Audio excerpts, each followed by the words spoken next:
السلام عليكم ورحمة الله تعالى وبركاته.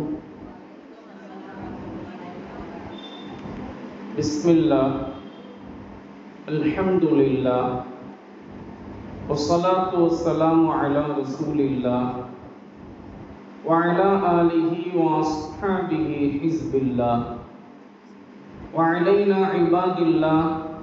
أما بعد، فقد قال الله تعالى في القرآن العظيم والفرقان المجيد: أعوذ بالله من الشيطان الرجيم، بسم الله الرحمن الرحيم. سبحانك لا علم لنا إلا ما علمتنا إنك أنت العليم الحكيم. صدق الله العلي العظيم. وقال رسول الله صلى الله عليه وسلم: من عادى لي وليا فقد آذنته بالحرب. وصدق رسوله النبي الكريم ونحن على ذلك من الشاهدين. வல்லவனை வாழ்த்தி வல்லல் கோமானை போற்றி ஒளிமார்களின் ஆசிதனை நாடி எனது உரையை துவங்குகிறேன். புனிதமிக்க ஜுமாதுல் ஊலா என்கிற குளிர்ச்சியான மாத காலகட்டத்தில் மகத்துவமான வட்டூர் ஜாமியா மஸ்ஜிதினுடைய மல்ஹருல் ஹசனாத் அரபி பாடசாலையின் வளாகத்தில் நல்லதை சொல்லவும் கேட்கும் வைத்த அல்லாஹுவிற்கே புகழனைக்கும் உரித்தாகட்டும். இன்று நம்மை எல்லாம் இந்த மகத்துவமான மஸ்ஜிதில் நல்லது கேட்பதற்காக வேண்டி ஒன்று கூட்டியது போல நாளை மறுமையில் சுவன பூஞ்சோலையில் நல்லோர்களின் கூட்டத்தில் அல்லாஹு தஆலா நம் அனைவரையும் ஒன்று சேர்த்து அருள் புரிவானாக. கண்ணியத்திற்கும் பெருமதிப்பிற்கும் உரிய பாசத்திற்குரிய தாய்மார்களே, அன்பிற்குரிய சகோதரிகளே, அல்லாஹ்வினுடைய மாபெரும் கிருபையினால் எந்த ஒரு விஷயத்தை நாம் தற்போது கேட்கிறோமோ அதை வாழ்நாள் முழுவதிலும் அமல் செய்யக்கூடிய தௌஃபீக்கை அல்லாஹ் எனக்கும் உங்களுக்கும் நிறைவாக நிரப்பமாக தந்தருள் புரிவானாக. பாசத்திற்குரிய தாய்மார்களே, இப்ப நாம் அனைவரும் சேர்ந்து ஒரு 3 முறை ஸலவாத் ஓதிக்கொள்வோம். நான் ஒரு 3 ஸலவாத்து நான் சொல்லும்போது அப்படியே என் கூடயே சேர்ந்து சொல்லணும். சரிங்களாம்மா? சொல்லலாமா? பிஸ்மில்லாஹிர் ரஹ்மானிர் ரஹீம். அல்லாஹும்ம ஸல்லி வஸல்லிம் வபாரிக் அலா சய்யிதினா முஹம்மதின் வ ஆலிஹி வ ஸஹ்பிஹி அதத மா ஃபி இல்மில்லாஹி ஸலாத்தன் தாயிமத்தன் பிதவாமி முல்கில்லாஹ். அல்லாஹும்ம ஸல்லி அலா முஹம்மதின் வ அலா ஆலி முஹம்மதின் கமா ஸல்லைத அலா இப்ராஹீம வ அலா ஆலி இப்ராஹீம இன்னக ஹமீதுன் மஜீத். அல்லாஹும்ம பாரிக் அலா முஹம்மதின் வ அலா ஆலி முஹம்மதின் கமா பாரக்த அலா இப்ராஹீம வ அலா ஆலி இப்ராஹீம இன்னக ஹமீதுன் மஜீத்.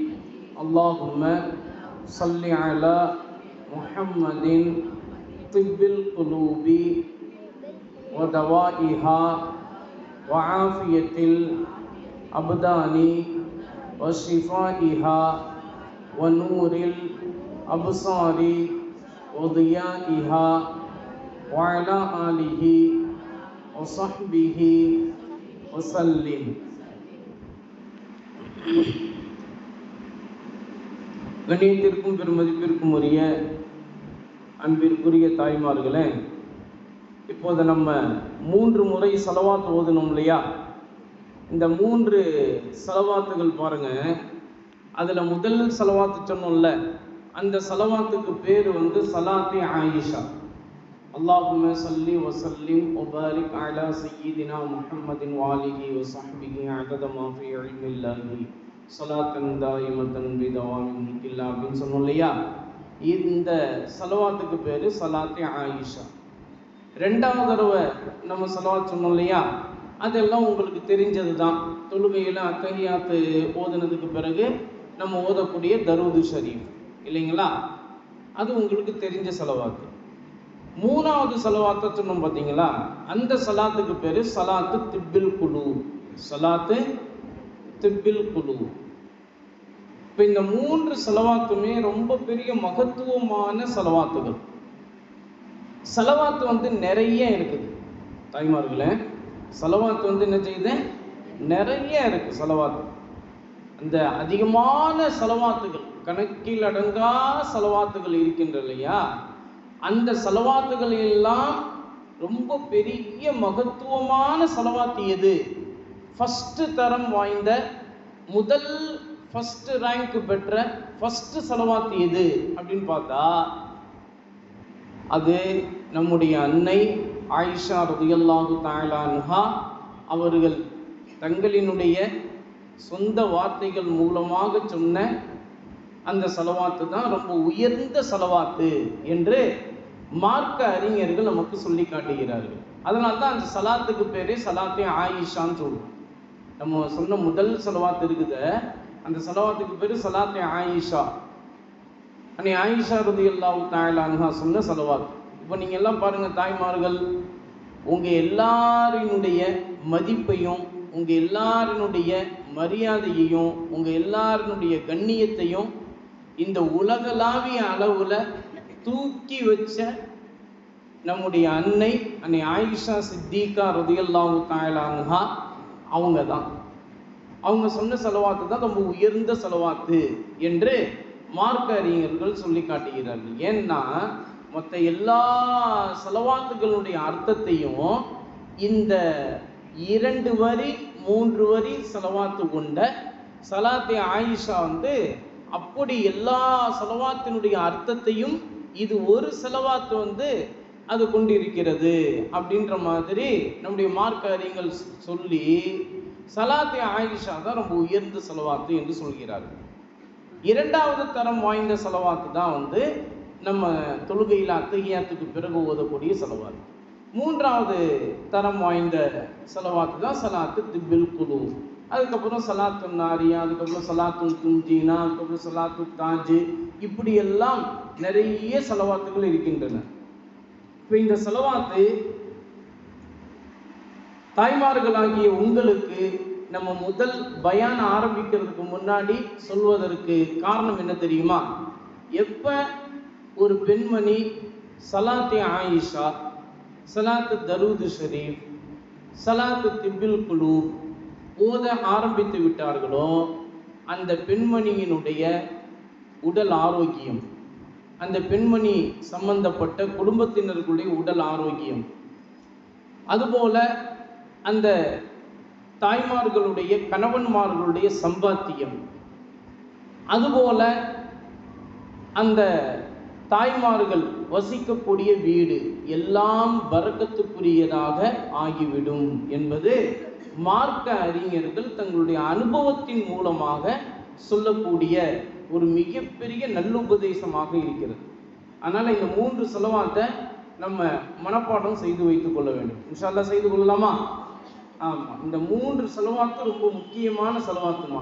இன்னைக்கு நமக்கு ரொம்ப உலகத்தில் தேவையானது என்னன்னா, முதல்ல உடல் ஆரோக்கியம், 2வது நம்முடைய கணவன்மார்களுடைய சம்பாத்தியத்தில் பரக்கத், 3வது நம்ம வீட்டில் ஏற்படக்கூடிய பரக்கத். இந்த 3மே நமக்கு இன்னைக்கு உள்ள காலகட்டத்தில் ரொம்பவும் தேவையான ஒன்று.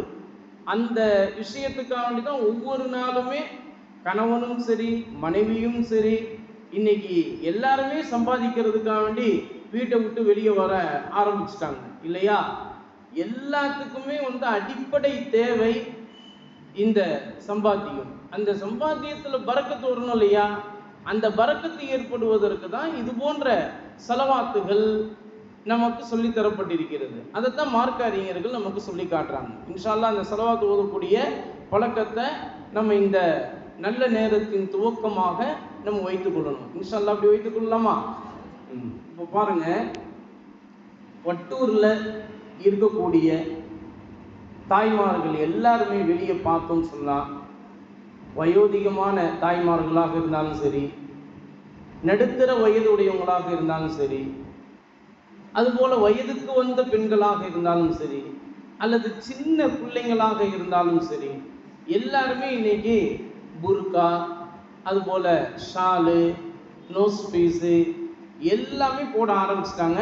அது இன்னைக்குன்னு மட்டும் ஆரம்பிக்கல. பட்டூர் ஆரம்பித்த காலகட்டத்திலிருந்தே பட்டூருடைய ஆரம்ப பஞ்சாயத்துதாரர்கள்லாம் என்ன சொல்லுவாங்க அப்படின்னா, எங்க ஊர் தாய்மார்கள் எப்பவுமே அந்த புர்காவுக்கெல்லாம் முன்னாடி துப்பட்டான்னு ஒன்று இருக்கும். அதுதான் எல்லாருமே அணிந்து கொண்டு போர்வை மாதிரி போத்தி கொண்டு வருவாங்க. எங்க ஊர்ல தாய்மார்களுக்கு அதுதான் சட்டம். அவங்க வீட்டை விட்டு வெளியே வந்தாலே அவங்க இது மாதிரியான துப்பட்டா போத்திக்கிட்டு தான் வருவாங்க. அதான் அவங்களுடைய சட்டம். அது இன்னைக்கு வரைக்குமே நடந்து கொண்டு இருக்குது. இன்ஷா அல்லாஹ் கியாமத் நாள் வரைக்கும் இந்த ஒரு நல்ல ஒரு சூழல் தொடரும். ஆமீன் சொல்லுங்க. ஆமா. அப்போ அந்த அளவுக்கு தாய்மார்கள் ரொம்ப பேணுதலாகவும் ரொம்பவும் கவனமாகவும் எல்லாரும் நீங்க இருக்கிறீங்கன்றது எல்லாத்துக்கும் தெரிஞ்ச ஒன்று தான் இல்லையா? அதோட நம்ம ரொம்ப முக்கியமான இக்காலகட்டத்தினுடைய சூழ்நிலைக்கு ஏற்ப நம்ம தெரிந்து கொள்ள வேண்டிய விஷயம் என்ன அப்படின்னு கேட்டா, நம்ம இன்னைக்கு பேச வந்த தலைப்பும் கூட அதுதான். என்னன்னா, இறைநேச செல்விகள். இறைநேச செல்விகள்னா என்ன அப்படின்னு கேட்டா, இறை நேசர்கள் எப்படி நம்ம ஆண்கள்ல இறை நேசர்கள் என்று சொல்றோமோ, அதுபோல பெண்கள்ல இறைநேச செல்விகள் என்று இருக்கிறாங்க. இப்போ நம்மலாம் கேள்விப்பட்டிருப்போம், நபிமார்கள் அப்படின்னா ஆண்களாக மட்டும்தான் இருக்க முடியும், பெண்கள்லாம் நபியாக வர முடியாது அப்படின்னு நம்ம கேள்விப்பட்டிருப்போம் இல்லையா? ஆனால் வலிமார்கள்ல ஆண்களும் இருக்கிறார்கள், பெண்களும் இருக்கிறார்கள். ஆண்களான வலிமார்கள் நமக்கு தெரிந்த விஷயம்தான். நம்ம மவுண்ட் ரோட்ல மூசா காதிரி வலியுல்லா அவங்கள பார்க்குறோம். அதே மாதிரி மவுண்ட் ரோட்ல அந்த பக்கம் எக்மூர் பக்கமாக பார்த்தோன்னா மோத்தி பாபா வலியுல்லா, ஸ்டான்லி ஹாஸ்பிட்டலுக்கு உள்ள இருக்கும் ஸ்டான்லி தர்கால துராபுத்தீன் ஷா வலியுல்லா, இதுவெல்லாம் ஆண்களான சஹாபா, ஆண்களான வலிமார்கள். இது மாதிரி பெண்கள்லையும் இருந்திருக்கிறாங்க. இது மாதிரி பெண்கள்லையும் என்ன செஞ்சிருக்காங்க, இருந்திருக்கிறாங்க. ராபியாத்துல் அதவியா ரலியல்லாஹு தஆலா அன்ஹா, ராபியாத்துல் பஸரியா ரலியல்லாஹு தஆலா அன்ஹா, நஃபீஸத்துல் மிஸ்ரியா ரலியல்லாஹு தஆலா அன்ஹா, ஷஅவானா ரலியல்லாஹு தஆலா அன்ஹா, இது போன்ற நம்ம தமிழ்நாட்டில் அடங்கி இருக்கக்கூடிய அரைக்காசம்மா ரலியல்லாஹு தஆலா அன்ஹா, இது போன்ற நிறைய வலிமார்களான பெண்கள் இந்த தமிழகத்திலையும் சரி, உலகளாவிய அளவிலும் சரி, எல்லா நாடுகளிலும் சரி வாழ்ந்திருக்கிறார்கள். அவங்கள சந்திக்கிறதுக்காக வேண்டி, அவங்க அடங்கி இருக்கக்கூடிய மக்பரால ஜியாரத்து செய்ய வேண்டும் என்பதற்காக இன்னைக்கு பல கூட்டங்கள் போய்கொண்டு தான் இருக்குது. ஒவ்வொரு வாரமும் வியாழக்கிழமை வெள்ளிக்கிழமை வந்துருச்சுன்னு சொன்னா, இது போன்ற மக்பராக்கள்ல போய் ஜியாரத்து செய்து அவங்களுடைய பரக்கத்தை எடுத்துக்கொண்டு வரக்கூடிய பழக்க வழக்கம் இன்னைக்கும் தமிழகத்திலையும் இருக்குது, பல நாடுகள்லையும் இருக்குது. இப்போ நம்ம என்ன சொல்ல வரோம், தாய்மார்களாகிய பட்டூர்ல உள்ள தாய்மார்களாகிய நீங்க எல்லாருமே ஒரு விஷயம் நன்றாக புரிந்து வைத்துக் கொள்ள வேண்டும். நம்முடைய ஊரு மகத்தான ஊர். நம்முடைய ஊருக்குண்டான சிறப்பு மகத்துவம் என்பது அது எல்லோருக்கும் தெரிந்த ஒன்றுதான். அதுபோல நம்முடைய ஊருக்கு நம்ம பெருமை சேர்க்கும் விதமாக இந்த பட்டூர்ல வாழக்கூடிய தாய்மார்களாகிய நீங்க இருக்கணுங்கிறது தான் இன்னைக்கு நம்ம பேசக்கூடிய தலைப்பினுடைய நோக்கம். இன்ஷா அல்லாஹ் அப்படி இருக்கலாமா? ஆமாம். இப்போ என்ன விஷயம் நம்ம கேட்க போகிறோம் அப்படின்னு சொன்னால், பொதுவாக நம்ம புரிந்து கொள்ள வேண்டிய விஷயம் என்ன அப்படின்னு கேட்டால், இப்போ நமக்கெல்லாம் ரொம்ப சுட சுட வந்த செய்தி என்ன அப்படின்னு கேட்டால் எஸ்ஐஆர் உடைய விஷயமா நம்ம வந்து அந்த ஃபார்ம் வந்து நம்ம வீடு வீடாக வந்து கொடுப்பாங்க. அந்த ஃபார்மை வந்து நம்ம எழுதி கொடுக்கணும். அந்த ஃபார்மில் நம்ம எழுதி கொடுக்குற அந்த விஷயத்தை வந்து நம்ம சரிபார்த்து நம்ம கொடுக்கணும். அப்படிங்கிற இந்த விஷயங்கள் எல்லாமே வந்து நம்ம இந்த உலகில் வாழ்வதற்காக வேண்டி நம்ம செய்ய வேண்டிய அவசியமான விஷயம். இன்ஷா அல்லாஹ் அதுலேயே நம்ம வந்து கவனம் செலுத்தணும். அதுவும் மார்க்கம் நமக்கு சொல்லி தந்திருக்கிறது. உலகத்தில் வாழ்வதற்குண்டான சில விஷயங்களை நம்ம அவசியமாக செய்யணுங்கிறது மார்க்கமும் நமக்கு அனுமதிக்குது. அந்த அடிப்படையில் எஸ்ஐஆருடைய விஷயத்தின் அடிப்படையில் நம்ம வந்து கண்டிப்பாக அந்த ஃபார்மை நம்ம பெற்று நம்ம அதை பரிபூர்ணமாக அதை பூர்த்தி செய்து அதை நம்ம கொடுக்கணும். அதுபோல் டிசம்பரில் 9ஆம் தேதி அதனுடைய வெளியீடு வரும். அப்படி வரும்போது வாக்காளர் அடையாள அட்டையில் நமக்கு இருக்கிற மாதிரி அந்த வாக்காளர் பட்டியலில் நம்முடைய பேர் இருக்குதா அப்படிங்கிறதையும் நம்ம பார்க்கணும். அந்த பார்த்த பிறகு அதில் நம்முடைய பேர் இருந்துச்சுன்னா சரி, இல்லைன்னா உடனே மேல்முறையீடு செய்து அதற்கு பிறகு நம்ம என்ன செய்யணுங்கிற அடிப்படையில் அதையும் நம்ம சரி செய்து எப்படியாவது அந்த வாக்காளர் பட்டியலில் நம்முடைய பேர் இல்லாமல் போகக்கூடாது. நம்முடைய பேர் கண்டிப்பாக அதில் இருக்கணும். அதில் நம்ம முயற்சி செய்வதும் நம் மீது மிகப்பெரிய ஒரு கடமையாக இருக்குது. என்ன கடமை அப்படின்னு கேட்டால், இதுக்கும் மார்க்கத்துக்கும் என்னங்க கடமை இருக்குது, இதுக்கும் மார்க்கத்துக்கும் என்னங்க சம்மந்தம் இருக்குது அப்படின்னு தாய்மார்களாகி நீங்கள் எல்லாருமே கேட்கலாம். இதுக்கும் மார்க்கத்துக்கும் மிகப்பெரிய சம்பந்தம் இருக்கிறது, தொடர்பு இருக்கிறது. என்ன அப்படின்னு கேட்டால், அதாவது எதிரிகளை, நம்மை நோக்கி வரக்கூடிய எதிரிகளை எதிர்த்து தைரியமாக துணிச்சலாக நிற்பது ஆண்கள் மட்டும் செய்யக்கூடிய வேலை அல்ல, பெண்களாகிய தாய்மார்களாகிய நீங்களும் செய்யக்கூடிய வேலை. நம்ம கோழைத்தனத்தை நம்ம காட்டிவிடக்கூடாது, நம்முடைய வீரத்தனத்தை தான் காட்டணும். அந்த வகையில் கோழைத்தனத்தை காட்டாம வீரத்தனத்தை காட்டுவதற்கு தாய்மார்களாகிய நீங்களும் இந்த விஷயத்தில் ரொம்ப கவனமாக இருக்கணும். இன்ஷா அல்லாஹ் அப்படி இருக்கலாமா? இது உலகத்தினுடைய தேவை. இப்ப மறுமைக்கான தேவை, ஆகிரத்துக்கான தேவை என்ன அப்படின்னு கேட்டா, நம்முடைய உள்ளத்தை அல்லாஹ்வுக்கு பொருத்தமான விதத்துல தூய்மையாக ரொம்பவும் பரிசுத்தமாக வைத்துக் கொள்வது நம் மீது கட்டாய கடமையாக இருக்கிறது. எப்படி நம்ம வந்து நம்முடைய உடம்புல ஆடை அணிந்து, அதுபோல் அத்தர் பூசி, அதுபோல் மேக்கப்லாம் நம்ம பண்ணி எப்படி நம்முடைய வெளி தோற்றத்தை நம்ம அழகுபடுத்தி கொள்கிறோமோ, அதுபோல நம்முடைய உடலுக்குள்ள இருக்கக்கூடிய ஒரே ஒரு உறுப்பு, அதுதான் இதயம், அதுதான் உள்ளம், அதுதான் மனசு. அந்த உள்ளம், இதயம், மனசு என்றெல்லாம் சொல்றோம் இல்லையா, அந்த உறுப்பை நம்ம அழகுபடுத்தி வைத்துக் கொள்ள வேண்டியது கட்டாய கடமையாக இருக்கிறது. எப்படி நம்முடைய உடலை நல்ல ஒரு ட்ரெஸ் போட்டு, நல்ல அத்தர்லாம் போட்டு, நல்ல மனமாக வைத்து கொண்டு மேக்கப்லாம் நம்ம பண்ணி நம்ம எப்படி அழகுபடுத்தி கொள்றோமோ வெளி தோற்றத்தை, அதுபோல நம்முடைய உடலில் உள்ளே இருக்கக்கூடிய உறுப்பான இதயத்தை, உள்ளத்தை நாம் சுத்தப்படுத்திக் கொள்வது நம் மீது கட்டாய கடமையாக இருக்கிறது. சரி, உள்ளத்தை சுத்தப்படுத்துறதுனா என்னங்க அப்படின்னா, உள்ளத்தை சுத்தப்படுத்துவது என்றால் நம்ம எப்பவுமே நம்முடைய மனசுல கெட்ட எண்ணங்கள் வராமல் வைத்துக் கொள்ள வேண்டும். கெட்ட எண்ணங்கள் வராமல் வைத்துக் கொள்ள வேண்டும். அதுபோல நம்முடைய உள்ளத்துல எப்பவுமே பிறரை நினைத்து பார்க்கிற போது உயர்ந்த நல்லெண்ணத்தோடு பார்க்க வேண்டும். உயர்ந்த நல்லெண்ணத்தோடு பார்க்க வேண்டும். எப்பவுமே மற்றவங்களை வந்து நம்ம தாழ்வாகவோ இழிவாகவோ நினைக்கக்கூடாது.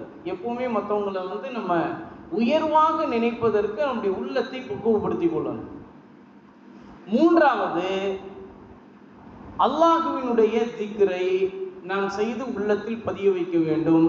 நபி ஸல்லல்லாஹு அலைஹி வஸல்லம் அவர்கள் மீது ஸலவாத்து அதிகமாக நம்முடைய நாவில் சொல்லி ஈரமாக்கி கொண்டு அந்த ஈரத்தை உள்ளத்தில் இறக்க வேண்டும். அப்படி உள்ளத்துல ஸலவாத்தினுடைய அந்த ஈரத்தை இறக்கிவிட்டால் நபி ஸல்லல்லாஹு அலைஹி வஸல்லம் அவர்களுடைய நற்பண்புகள் நற்குணங்கள் அனைத்துமே நம்ம இடத்தில் வந்துவிடும்.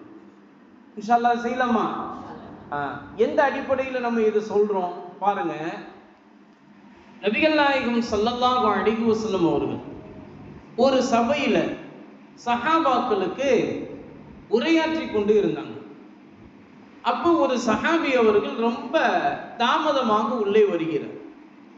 உள்ள தாமதமாக வரக்கூடிய அந்த சஹாபியை பார்த்து நபி ஸல்லல்லாஹு அலைஹி வஸல்லம் அவர்கள் அந்த சபையில பேசிக்கொண்டே இருக்கும்போதே இத்தலா அலைக்கும் அஹ்லுல் ஜன்னா, தோழர்களே இது பாருங்க சொர்க்கவாதி உங்களுக்கு முன் வருகிறார் என்று சொன்னாங்க. சொன்னோன்னு சஹாபாக்கள் திரும்பி பார்த்தாங்க. ஏன் திரும்பி பார்த்தாங்கன்னா, இவ்வளவு நேரம் நம்ம உட்கார்ந்துட்டு இருக்கோம், நம்ம நபி ஸல்லல்லாஹு அலைஹி வஸல்லம் அவங்களுடைய பேச்சை கேட்டுட்டு தான் இருக்கிறோம். ஆனா நம்மளையெல்லாம் பார்த்து சொல்லாம தாமதமா லேட்டா வரக்கூடிய அந்த சஹாபியை பார்த்து நபி ஸல்லல்லாஹு அலைஹி வஸல்லம் அவர்கள் ஏதோ சொர்க்கவாதி வருகிறார் பாருங்கள் என்று சொல்றாங்களே, என்ன காரணமா இருக்கும்? அப்படின்னா இவர் ரொம்ப உயர்ந்த சஹாபியா அப்படின்னு சொல்லிட்டு எல்லா சஹாபாக்களுக்கும் அந்த ஒரு எண்ணம் அவங்களுடைய உள்ளத்துல தோன்றியது. உடனே கொஞ்ச நேரம் கழிச்சு நபி ஸல்லல்லாஹு அலைஹி வஸல்லம் அவர்கள் தங்களுடைய பயான முடிச்சாங்க, துவா செஞ்சாங்க, எல்லாரும் கலைந்து போய்விட்டார்கள். அடுத்த நாள் இதே மாதிரியே நபி ஸல்லல்லாஹு அலைஹி வஸல்லம் அவர்கள் எல்லாத்துக்குமே நல்லுபதேசம் செய்து கொண்டு இருக்கும்போது அந்த சஹாபி அவர்கள் உள்ள வந்தாங்க. அப்படி உள்ள வரும்போது நபி ஸல்லல்லாஹு அலைஹி வஸல்லம் அவர்கள் நேத்து சொன்னது போலவே இன்னைக்கும் இத்தலா அலைக்கும் அஹ்லுல் ஜன்னா, இதோ உங்களுக்கு முன் சொர்க்கவாதி வருகிறார் பாருங்கள் என்பதாக சொன்னாங்க. சஹாபாக்கள்லாம் திரும்பி பார்த்தாங்க. பார்த்தா நேற்று யார நபி ஸல்லல்லாஹு அலைஹி வஸல்லம் அவர்கள் சொர்க்கவாதி என்று சொன்னார்களோ அதே சஹாபி உள்ள வராங்க. அவங்கள பார்த்து இன்னைக்கும் நபி அவர்கள் சொர்க்கவாதி அப்படின்னு சொல்லியிருக்காங்க. சஹாபாக்களுக்கெல்லாம் ரொம்ப ஆச்சரியம், என்னடா இது, இரண்டாவது நாளும் அவரை பார்த்து சொர்க்கவாதி என்று சொல்றாங்களே. அதே மாதிரி இரண்டாவது நாள் பயானம் முடிந்து எல்லாம் கலைந்து விட்டு சென்று விட்டார்கள். மூன்றாவது நாள் நபி ஸல்லல்லாஹு அலைஹி வஸல்லம் அவர்கள் சஹாபாக்களுக்கு உரையாற்றி கொண்டு இருந்தாங்க.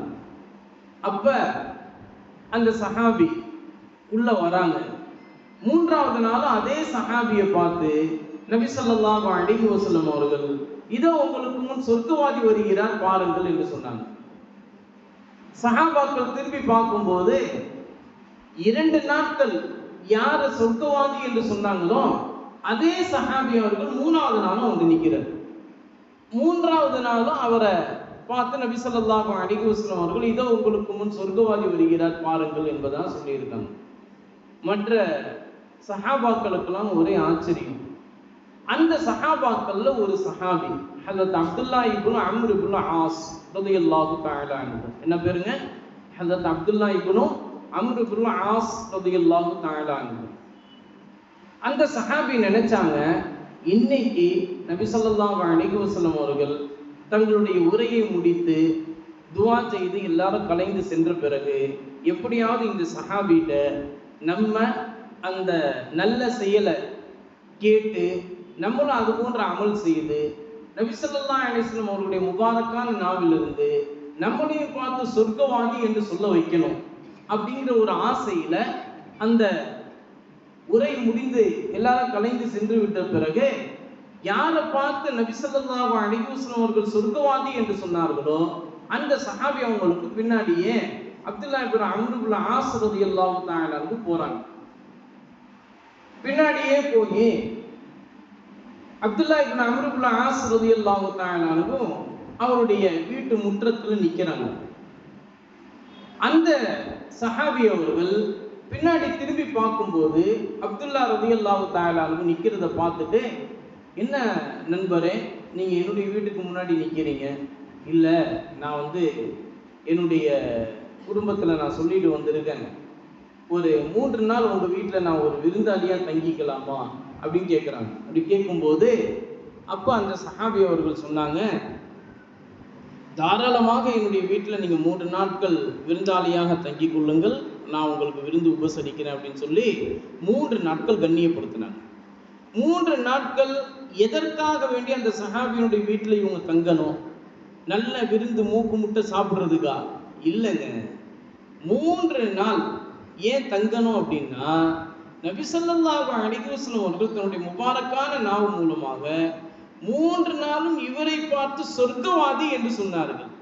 சொர்க்கவாதி என்று நபி ஸல்லல்லாஹு அலைஹி வஸல்லம் அவர்களே சொல்லக்கூடிய அளவுக்கு இவர் உயர்ந்து நிற்கிறார் என்றால், அப்போ இவருடைய அமல் என்னவாக இருக்கும் அப்படிங்கிறத நம்ம பார்த்தே தெரிஞ்சுக்கலாம் அப்படிங்கிறதுக்காக வேண்டிதான் 3 நாட்கள் தங்கி பார்க்குறாங்க.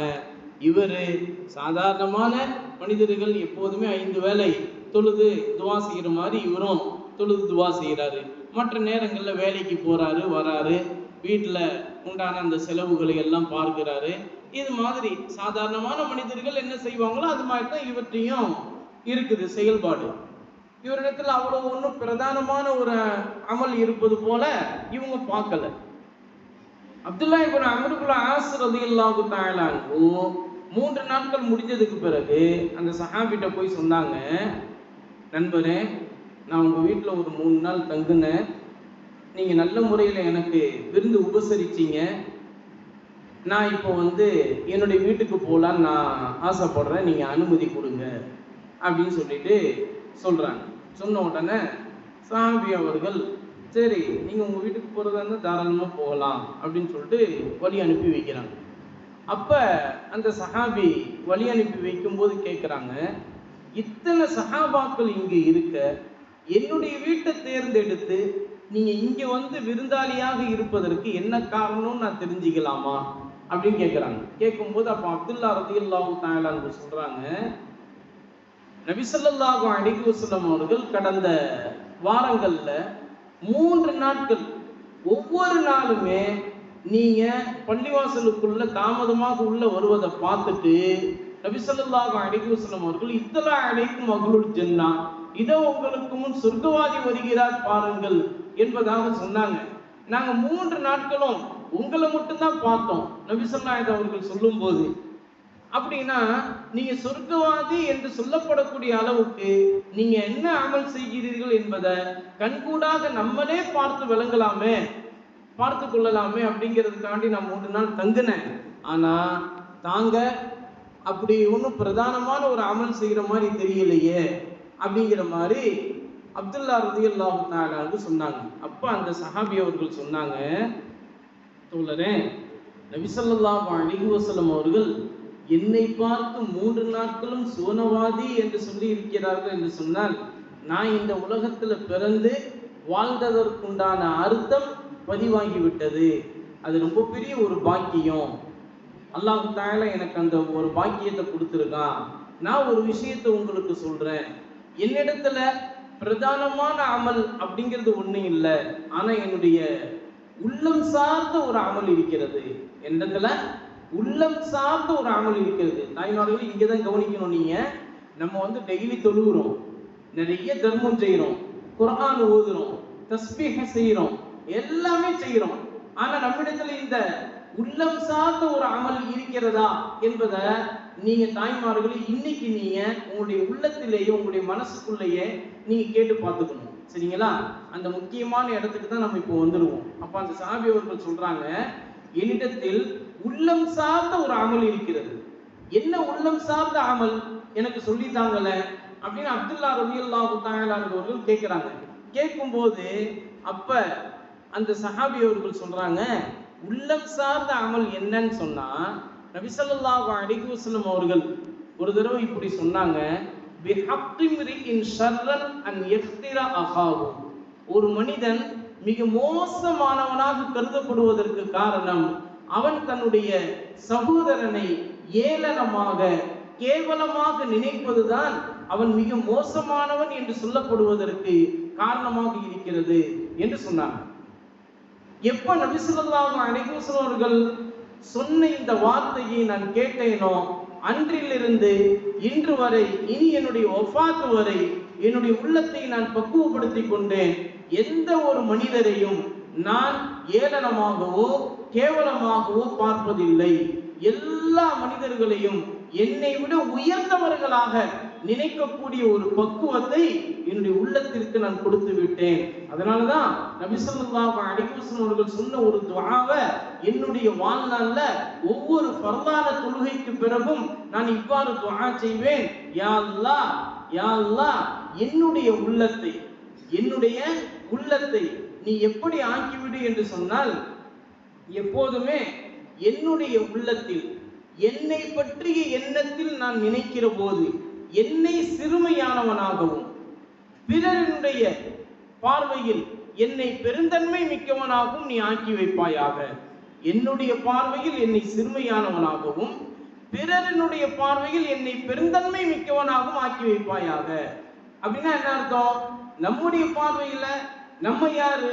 ஒண்ணுமே இல்லை அப்படிங்கிற பணிவு வந்துடும்.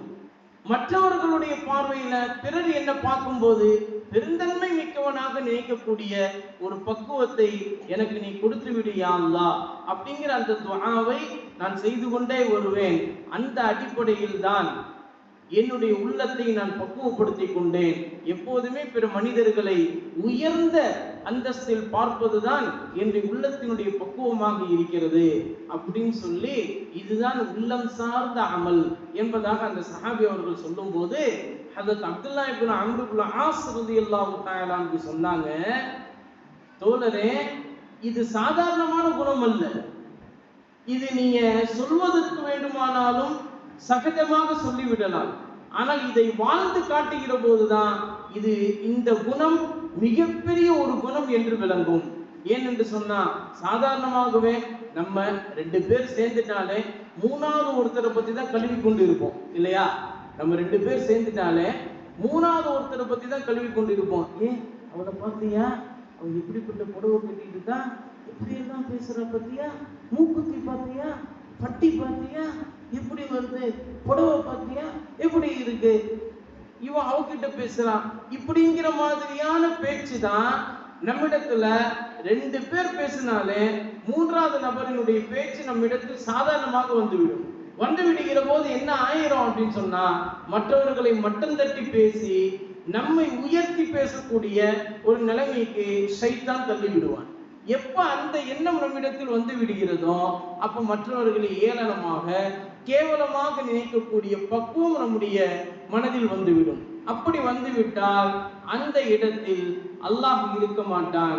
அந்த உள்ளத்தில் அல்லாஹ் குடிகொண்டு இருக்க மாட்டான், ஷைத்தான் தான் குடிகொண்டு இருப்பான். இதனால்தான் ஈகோ பிரச்சனை என்கின்ற பிரச்சனைகள்லாம் வருது. தாழ்வு மனப்பான்மை இதுவெல்லாம் வருது. இந்த தாழ்வு மனப்பான்மை வந்து விட்டாலே என்ன ஆயிரும் அப்படின்னு சொன்னா, எப்பவுமே மற்றவங்களுடைய பார்வையில நம்ம எப்பவுமே மற்றவங்களை பார்க்கும் போதெல்லாம் பொறாமையான குணம் நம்மிடத்தில் வந்துவிடும். ஒரு சாதாரணமாக ஒருத்தர் சிரிச்சாலே அதை என்ன இவன் சிரிச்சுக்கிட்டே இருக்கிறான் அப்படின்னு கோவப்படுற மாதிரி ஆயிடும் இல்லையா? அப்படி நம்முடைய உள்ளத்தை எப்போதுமே அந்த ஒரு நோய்க்கு அகப்பட்டதாக நாம் ஆகிவிடக்கூடாது. அது ஒரு மிகப்பெரிய ஒரு நோய். மற்றவர்களை பார்த்தே நம்முடைய பேச்சை அமைத்துக் கொள்வது, மற்றவர்களுடைய பார்த்தே நம்முடைய எண்ணங்களை அமைத்துக் கொள்வது என்பது அது மிகப்பெரிய ஒரு நோய். அந்த நோய் வந்துருச்சுன்னா நம்முடைய எல்லா அமல்களும் வீணாகிவிடும். குர்ஆன் ஓதுவோம், தஸ்பீஹ் ஓதுவோம், தொழுகுவோம், எல்லாமே செய்வோம். ஆனா இந்த ஒரு எண்ணம் மட்டும் நம்முடைய உள்ளத்தில் வந்து விட்டதுனால எல்லா அமல்களும் வீணாகி போய்விடும். எப்போதுமே நம்முடைய உள்ளத்தை விசாலமான மனம் படைத்தவர்களாக, உயர்ந்த உள்ளம் படைத்தவர்களாக நம்முடைய உள்ளத்தை ஆக்கிக் கொள்ள வேண்டும். அந்த உள்ளத்தை அந்த விசாலமான மனம் படைத்தவர்களாக நம்ம ஆக்குவதுதான் இறைநேச செல்விகளினுடைய அடையாளம். இன்ஷா அல்லாஹ் அப்படி ஆக்கிக் கொள்ளலாமா? இறைநேச செல்விகளினுடைய முதல் அடிப்படை அடையாளம் என்ன தெரியுமா? அவங்களுடைய உள்ளத்தை அவங்க பரிசுத்தமாக்கிக் கொள்வார்கள். ஹஜ்ரத் ராபிஅத்துல் அதவிய்யா ரலியல்லாஹு தஆலா அன்ஹா அவர்களிடத்தில் கேட்கப்பட்டது, ராபியா இறைநேசி செல்வி அவர்களே, நீங்க இந்த அளவுக்கு அல்லாஹ்வோடு நெருக்கம் கொள்வதற்கு, அல்லாஹ்வோடு தொடர்பு கொள்வதற்கு என்ன ஒரு காரணம்? எப்படி உங்களுக்கு இந்த அளவு அல்லாஹ்வின் பக்கம் ஒரு ஈர்ப்பு ஏற்பட்டது அப்படின்னு கேட்கும்போது, அப்போ அவங்க சொன்ன முதல் விஷயம் என்னன்னா, ஹஜ்ரத் ராபிஅத்துல் அதவிய்யா ரலியல்லாஹு தஆலா அன்ஹா சொன்னாங்க, நான் என்னுடைய உள்ளத்தை பக்குவப்படுத்திக் கொண்டேன், என்னுடைய உள்ளத்தை அல்லாஹ்வுக்கு மட்டும் நான் ஆக்கி கொண்டேன், என்னுடைய உள்ளத்துல அல்லாஹ் மட்டும்தான் இருக்கிறான், என்னிடத்தில் அல்லாஹ் மட்டும்தான் இருக்கிறான், வேறு எதுவும் என்னிடத்தில் இல்லை என்று நான் ஆக்கி கொண்டேன். அதுதான் முதல் படி, இறைநேசத்தினுடைய முதல் படி அதுதான். அந்த படியை நான் தாண்டி விட்டேன், அல்லாஹ் என்னை நெருக்கமாக்கி கொண்டான். அல்லாஹ் என்னை நெருக்கமாக்கி கொள்கிற போது நான் அவனுடைய திக்ரிலேயே நான் என்னை அர்ப்பணித்துக் கொண்டேன் என்பதாக ஹஜ்ரத் ராபிஅத்துல் அதவிய்யா ரலியல்லாஹு தஆலா அன்ஹா அவர்கள் சொன்னதாக அவருடைய வரலாற்று ஏடுகளிலே பதிவு செய்யப்பட்டிருக்கிறது. அவங்க பாத்தீங்களா, எப்படிப்பட்ட உயர்ந்த பெண்மணிகள்லாம் நமக்கு நம்முடைய பரம்பரையில வந்தவர்களாக அவர்கள் இருக்கிறார்கள். நம்ம அந்த பரம்பரையில தான் நம்ம பிறந்து இருக்கிறோம். அப்படிதான் இந்த பட்டூர்ல வாழக்கூடிய தாய்மார்கள் எல்லாம் அந்த பரம்பரையிலிருந்து வந்தவங்க தான். ஆனா நம்முடைய கால சூழ்நிலையில நம்ம பிற மனிதர்களை பார்க்கிற போது அந்த ஒரு விஷயத்தை வேண்டி நம்ம அப்படி நம்முடைய கால சூழ்நிலைக்கு தோதுவாக தடமாறி கொண்டு போகிறோம். இப்போ தாய்மார்களே, உங்களுக்கு எல்லாம் ஒரு விஷயத்த சொல்லிக்கிறேன். இன்னைக்கு காலையில செய்தி தாள்கள்ல வந்த செய்தி என்ன தெரியுமா? இந்த புழல் ரெடியூல்ஸ் இருக்கு பாத்தீங்களா, அதுக்கு பக்கமாக ஒரு பெண்மணி தலைவியாக இருந்து கொண்டு அவளுக்கு கீழே 4 ஆண் மக்களை வைத்து கொண்டு போதை பொருட்களை சப்ளை செய்யக்கூடிய ஒரு பெண்மணியாக இருந்திருக்கிறாங்க. அவங்கள இன்னைக்கு அரெஸ்ட் பண்ணி அந்த 5 பேரையும், அந்த பெண்மணி உட்பட 4 ஆண் மக்களையும் உட்பட மொத்தம் 5 பேரையும் அரெஸ்ட் பண்ணி வேலூர் சிறையில் அடைக்கப்பட்டிருக்கிறது என்று இன்னைக்கு வந்த செய்தி. அந்த அளவுக்கு பெண்கள் எப்போது வெளியே வந்து விட்டார்களோ, எப்போ ஆண்களை போல இருக்கணும்னு அவங்களுடைய எண்ணங்கள் எல்லாம் மாறிவிட்டதோ, நவீன சிந்தனையில் அவர்களை ஆக்கி கொண்டார்களோ, அப்போ அவங்களுடைய நிலை தடுமாறி கொண்டு போய்விட்டது. தடுமாறிய நிலையில் அவங்களுடைய நிலை போய் கொண்டு இருக்கிறது. எப்போதுமே நபி ஸல்லல்லாஹு அலைஹி வஸல்லம் அவர்கள் என்ன தெரியுமா சொல்றாங்க? ஆண்களான சஹாபாக்கள்கிட்ட, இஸ்தௌசு பின் நிசாயி கைரா, தோழர்களே, நீங்க எப்பவுமே பெண்களுடைய விஷயத்துல நல்லதையே நீங்கள் உபதேசியுங்கள், நல்லதையே சொல்லிக் கொண்டு இருங்கள் என்று சொன்னாங்க ஆண்களான சஹாபாக்கள்கிட்ட. அதனால சஹாபாக்கள் வீடாக இருந்தாலும் சரி, மற்ற எந்த ஒரு இடத்துலயா இருந்தாலும் சரி, தங்களுடைய வீட்டில் வாழக்கூடிய பெண்மணிகளை முதல்ல தொழுகையாளிகளாக ஆக்குவாங்க. அதற்கு பிறகுதான் மற்றவங்களுக்கு சொல்லி கொடுப்பாங்க. அப்ப அந்த பெண்மணி பக்கத்து வீட்டு பெண்மணிக்கு அந்த தொழுகையை சொல்லி கொடுப்பாங்க, அவங்க பக்கத்து வீட்டு பெண்மணிக்கு தொழுகையை சொல்லி கொடுப்பாங்க. இப்படியாக பெண்கள் ஒரு பல்கலைக்கழகமாக அந்த காலத்து சஹாபா பெண்மணிகள் அப்படி வாழ்ந்தாங்க. அந்த சஹாபா பெண்மணிகளை தொடர்ந்து ஹஜ்ரத் அலி ரலியல்லாஹு தஆலா அவர்களுடைய குடும்பத்தில் குடும்ப வாரிசாக பிறந்த ஹஜ்ரத் அலி ரலியல்லாஹு தஆலா ஹஜ்ரத் ஃபாத்திமத்து ஸுஹ்ரா ரலியல்லாஹு தஆலா அவங்களுடைய குடும்ப பாரம்பரியத்தில் பிறந்த ஹிஜ்ரி 100ஆம் ஆண்டு வாழ்ந்த ஹஜ்ரத் நஃபீஸத்துல் மிஸ்ரியா ரலியல்லாஹு தஆலா, என்னமா பேரு? நஃபீஸத்துல் மிஸ்ரியா. ஹஜ்ரத் ஹசன் ஹுசைனார் ரலியல்லாஹு தஆலா அவங்களுடைய குடும்ப பாரம்பரியத்தில் வந்தவங்க. நஃபீஸத்துல் மிஸ்ரியா ரலியல்லாஹு தஆலா எப்படிப்பட்ட பெண்மணி தெரியுமா? அவங்களுடைய பேச்சு எப்பவுமே குர்ஆனுடைய ஆயத்தாகவே இருக்கும். நீங்க என்ன கேட்டாலும், நீங்க என்ன கேள்வி கேட்டாலும் அதுக்கு குர்ஆனுடைய ஆயத்தை கொண்டே அவர்கள் பதில் சொல்லுவாங்க. அப்படிப்பட்ட சிறந்த பெண்மணியாக இருந்தாங்க. அது மட்டும் இல்லாம மார்க்க சட்ட வல்லுநராக இருந்தாங்க. உங்களுக்கெல்லாம் ஒரு விஷயத்த சொல்றேன், வரலாற்று ஏடுகளில் பதிவு செய்யப்பட்டிருக்கு. அல் பிதாயா வன் நிஹாயா என்ற கிதாபுல, அரபி கிதாபுல பதிவு செய்யப்பட்டிருக்கிறது. ஹதரத் நஃபீசத்துல் மிஸ்ரியா ஹிஜ்ரி 100ஆம் ஆண்டு வாழ்ந்தவங்க. அவங்க குர்ஆனை மனனம் செய்த ஹாஃபிலாவாக இருந்ததோடு மட்டுமல்லாம மிகப்பெரிய மார்க்க சட்ட வல்லுநர்களுக்கெல்லாம் அவங்க உஸ்தாதியாக இருந்திருக்காங்க. பேராசிரியர் பெண்மணியாக அவங்க வாழ்ந்திருக்கிறாங்க. எந்த அளவுக்குன்னு சொன்னா, நம்முடைய 4 மதுஹப் ஹனஃபி, ஷாஃபிஈ, மாலிகி, ஹம்பலி, இதெல்லாம் நம்ம கேள்விப்பட்டிருக்கோம் இல்லையா? நம்முடைய அஹ்லு சுன்னத் வல் ஜமாஅத்துடைய கொள்கைக்கு உட்பட்ட 4 மதுஹபுகள். இந்த 4 மதுஹபுகள்ல இப்போ உள்ள தமிழகம் அனைத்துமே இருக்கக்கூடிய மதுஹப் 2 தான். மற்ற அரபுலக நாடுகள்ல மற்ற 2 மதுஹப் இருக்குது. நம்ம தமிழகத்துல பார்த்தோம்னு சொன்னா ஷாஃபி, ஹனஃபி அப்படி சொல்லுவாங்க. நம்ம கூட அந்த திருமண பதிவேட்டுல பதிவு செஞ்சு திருமண பதிவேட்டை படிக்கும் போது ஷாஃபி மதுஹபை சேர்ந்த இன்னாருடைய மகனார் இவருக்கும், ஷாஃபி மதுஹபை சேர்ந்த இன்னாருடைய மகள் இவர்களுக்கும் திருமணம் நிச்சயிக்கப்படுகிறது, திருமணம் செய்து வைக்கப்படுகிறது அப்படின்னு நம்ம திருமண பதிவேடெல்லாம் படிக்க வைக்கும் போது அந்த ஷாஃபி ஹனஃபி அப்படின்ற மதுஹபை சொல்லி தருவோம் இல்லையா? அந்த வகையில ஷாஃபிஈ மதுஹபை தோற்றுவித்த இமாம் ஷாஃபிஈ முஹம்மது இப்னு இத்ரீஸ் ஷாஃபிஈ ரலியல்லாஹு தஆலா அன்ஹு, அவங்களுக்கு உஸ்தாதியாக இருந்தவங்க தான் ஹதரத் நஃபீசத்துல் மிஸ்ரியா. சுப்ஹானல்லாஹ் சொல்லுங்க, எவ்வளவு பெரிய உயர்ந்த பெண்மணியாக வாழ்ந்திருக்காங்க தெரியுமா? ஹதரத் நஃபீசத்துல் மிஸ்ரியா ரலியல்லாஹு தஆலா அன்ஹா ஹதரத் இமாமுனா ஷாஃபிஈ ரலியல்லாஹு தஆலா அன்ஹு அவங்களுக்கே உஸ்தாதி அப்படின்னா அவங்க கிட்ட எவ்வளவு பெரிய ஒரு ஞானம், எவ்வளவு பெரிய ஒரு மார்க்க சட்ட விளக்கம் அவங்கள்ட்ட இருந்திருக்கும் இல்லையா? அவங்க அவங்களுடைய வீட்டுல வாழும்போது ஒரு குடிசை வீடு தான். அந்த குடிசை வீடுல வாழும்போது அவங்க என்ன செஞ்சாங்கன்னா, வீட்டுக்குள்ளேயே ஒரு கபூர் குழிய தோண்டி வச்சு தினமும் அந்த கபூர் குழியில போய் உட்கார்ந்து குர்ஆன் ஓதுவாங்க. கிட்டத்தட்ட அந்த மாதிரி வீட்டுக்குள்ள கபூர் குழிய தோண்டி வச்சு அப்படி குர்ஆன் ஓத ஆரம்பிச்சு 400 குர்ஆன் ஓதிருக்காங்க. அவங்களுடைய வஃபாத்துக்கு வரைக்கும் எத்தனை குர்ஆன் ஓதிருக்காங்கம்மா? 400 குர்ஆன். இது ஆதாரபூர்வமான வரலாற்று ஏட்டில் பதிவு செய்யப்பட்ட ஒன்று.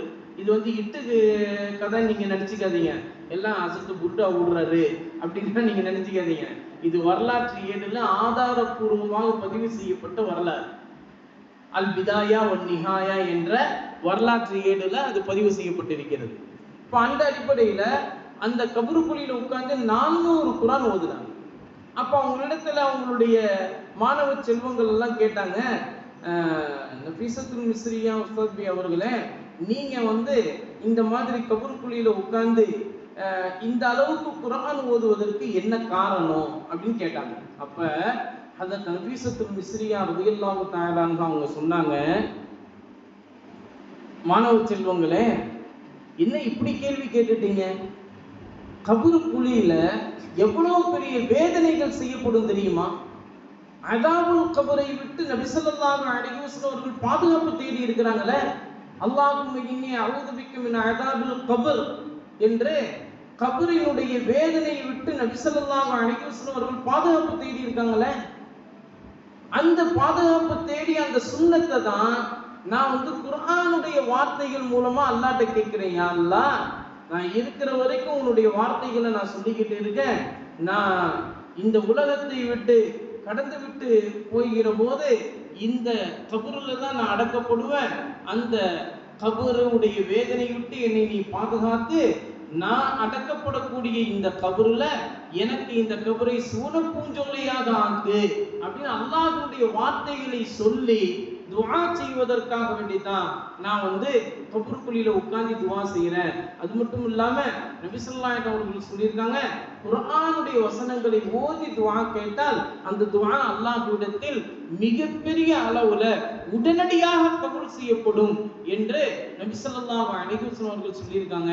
அதனால நான் இத்தனை குர்ஆன் நான் ஓதி, யா அல்லாஹ் நான் ஓதிய இந்த குர்ஆன்கள்ல எந்த ஒரு குர்ஆன் உனக்கு பிடித்தமானதாக ஆகிவிட்டதோ அந்த குர்ஆனுடைய பரக்கத்தை கொண்டு, ஓதுதலை கொண்டு என்னுடைய கபருடைய வாழ்க்கையையும் எனக்கு நீ வெளிச்சமாக்கி வைப்பாயாக அப்படின்னு நஃபீஸத்துல் மிஸ்ரியா ரலியல்லாஹு தஆலா துஆ செய்ததாக மாணவ செல்வங்களுக்கு அந்த விஷயத்தை சொல்லி காட்டினார்.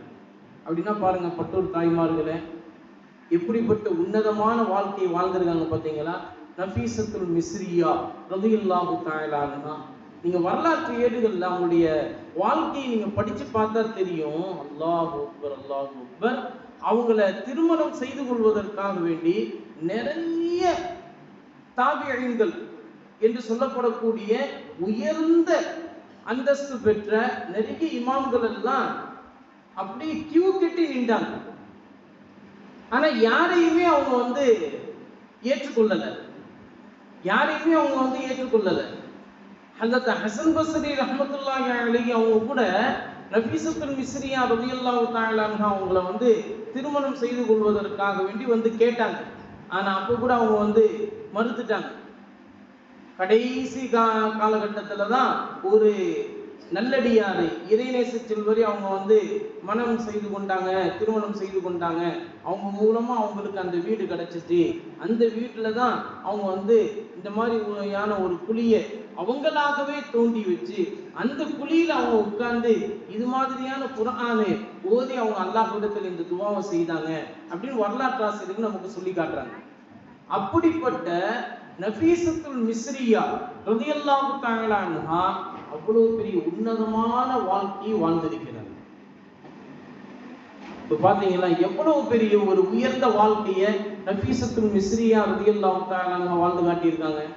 இது மாதிரி வலிமார்களாக வாழ்ந்த நிறைய பெண்மணிகள் எல்லாம் அவங்களுடைய வாழ்க்கை மூலமாக நமக்கு சொல்லி காட்டக்கூடிய விஷயங்கள் 4 விஷயங்கள்ல நம்ம ரொம்ப கவனமா இருக்கும்.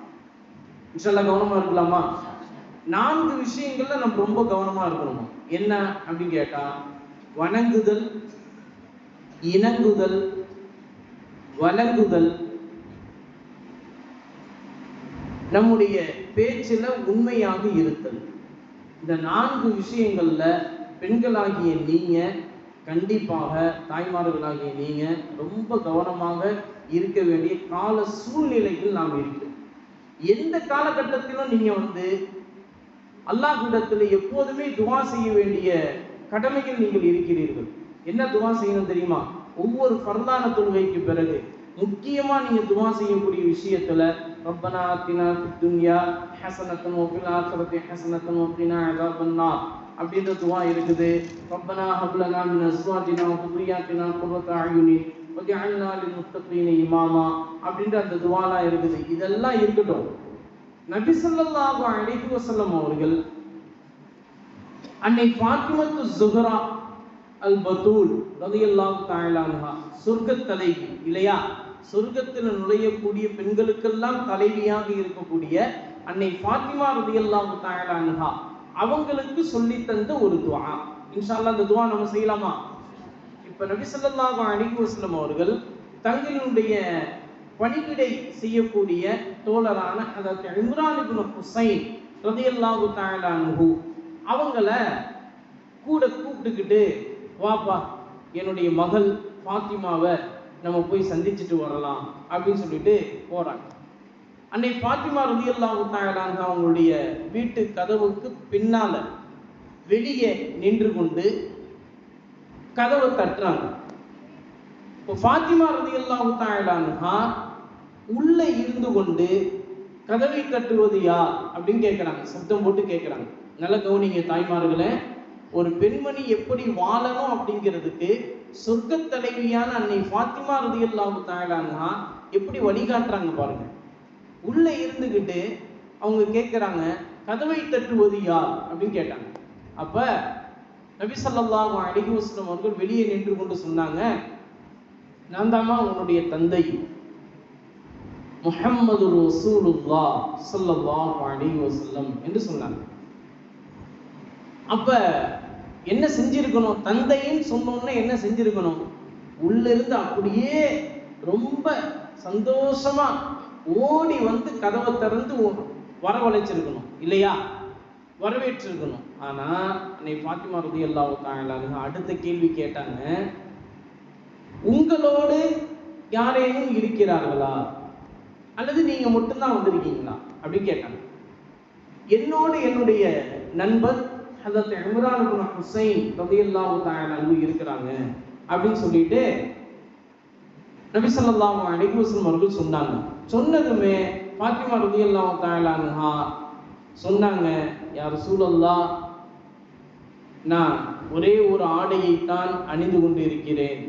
நான் அதை முழுமையான பரிபூர்ணமான போர்வையை நான் அணிந்து கொண்டு விட்டு நான் வந்து கதவை திறக்கிறேன், கொஞ்ச நேரம் அப்படியே நில்லுங்க அப்படின்னு சொல்லிட்டு அன்னை ஃபாத்திமா ரலியல்லாஹு தஆலா அன்ஹா முழுமையாக போர்வையினால் தன்னை போர்த்தி கொண்டு கண்கள் மட்டும் திறந்து வைத்து கொண்டு அவங்க வந்து கதவை திறக்கிறாங்க.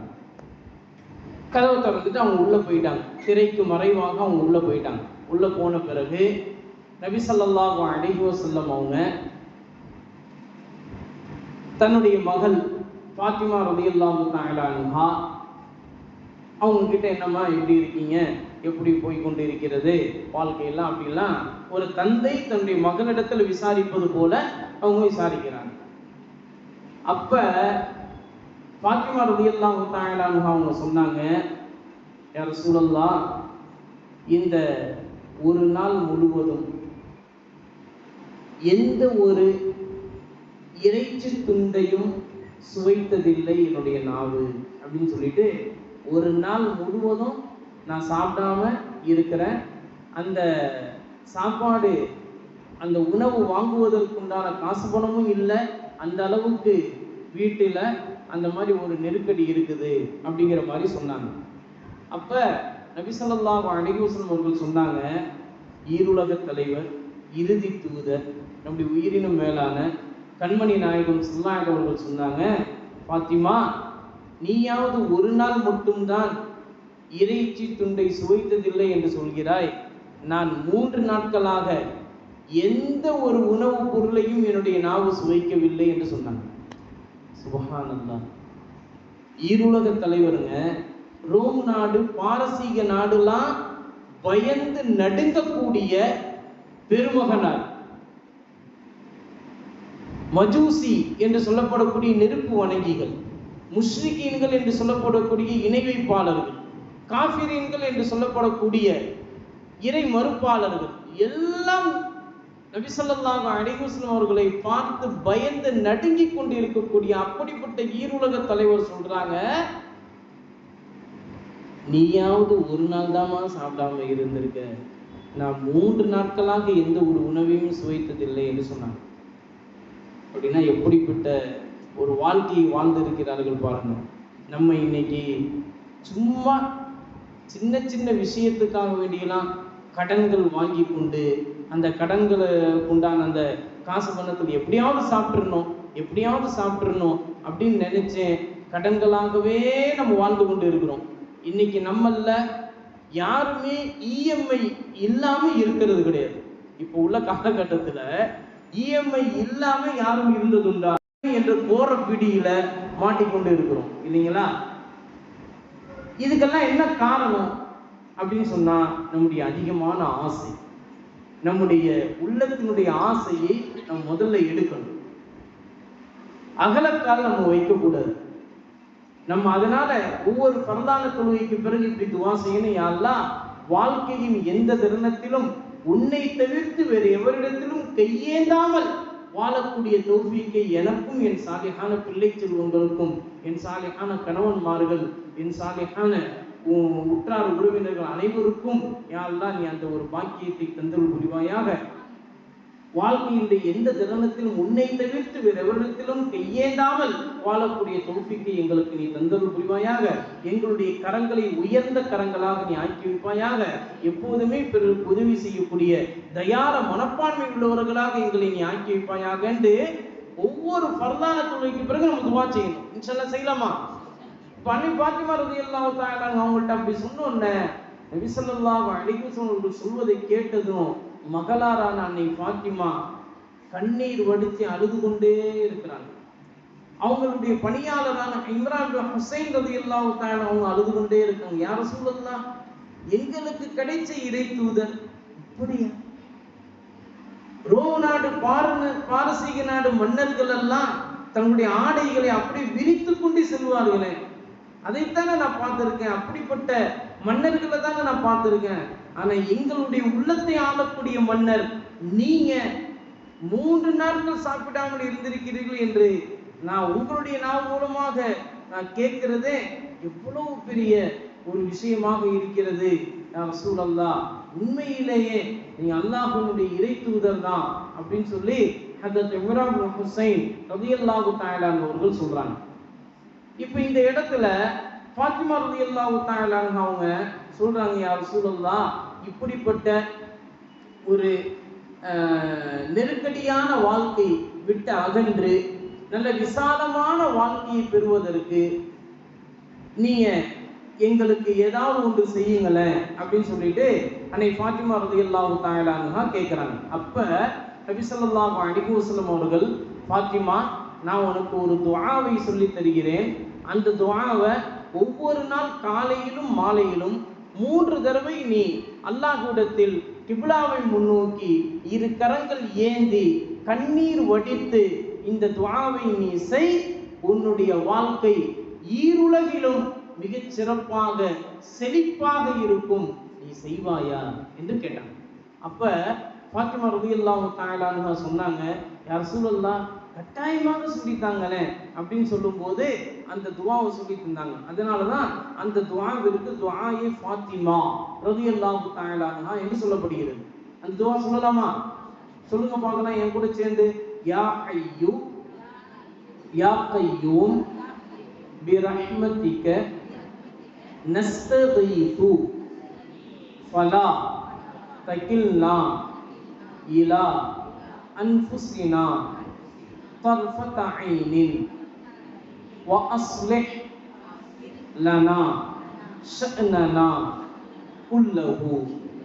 சொல்லுங்க திருப்பி. யா ஹய்யு யா கய்யூம் பிரஹ்மதிக நஸ்தகீது ஃபலா தகில்னா இலா அன்ஃபுஸினா طرفة عين وأصلح لنا شأننا குல்லஹு.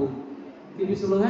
யா ஹய்யு யா கய்யூம் பிரஹ்மதிக நஸ்தகீது ஃபலா தகில்னா இலா அன்ஃபுஸினா طرفة عين وأصلح لنا شأننا كله. என்ன அர்த்தம் இதுக்கு? யா ஹய்யு, நிரந்தரமானவனே. யா கய்யூமு, நித்திய ஜீவனே. பிரஹ்மதிக, உன்னுடைய அருளினால். நஸ்தகீது, எங்களை செழிப்பான வாழ்க்கையை வாழ வைப்பாயாக. பிரஹ்மதிக, உன்னுடைய அருளினால். நஸ்தகீது, எங்களை செழிப்பான வாழ்க்கையை வாழ வைப்பாயாக. ஃபலா தகில்னா இலா அன்ஃபுஸினா தர்ஃபத ஐனி. யா அல்லாஹ், கண் சிமிட்டக்கூடிய அளவுக்கு கூட எங்களை இன்னொருவரிடத்தில் சாட்டி விடாதே யா அல்லாஹ். கண் சிமிட்டக்கூடிய அளவுக்கு கூட எந்த ஒரு நபரிடத்திலும் கையேந்தக்கூடிய ஒரு சூழலை எங்களுக்கு நீ ஆக்கி விடாதே யா அல்லாஹ். வஸ்லிஹ் லனா ஷஅனனா குல்லா. யா அல்லாஹ், எங்களுடைய எல்லா தேவைகளையும் நீயே எங்களுக்கு சரி செய்து கொடுப்பாயாக. எவ்வளவு அற்புதமான துவா பார்த்தீங்களா தாய்மார்களே? எவ்வளவு அற்புதமான துவா தானே? பாருங்க, 3 வரி தான்.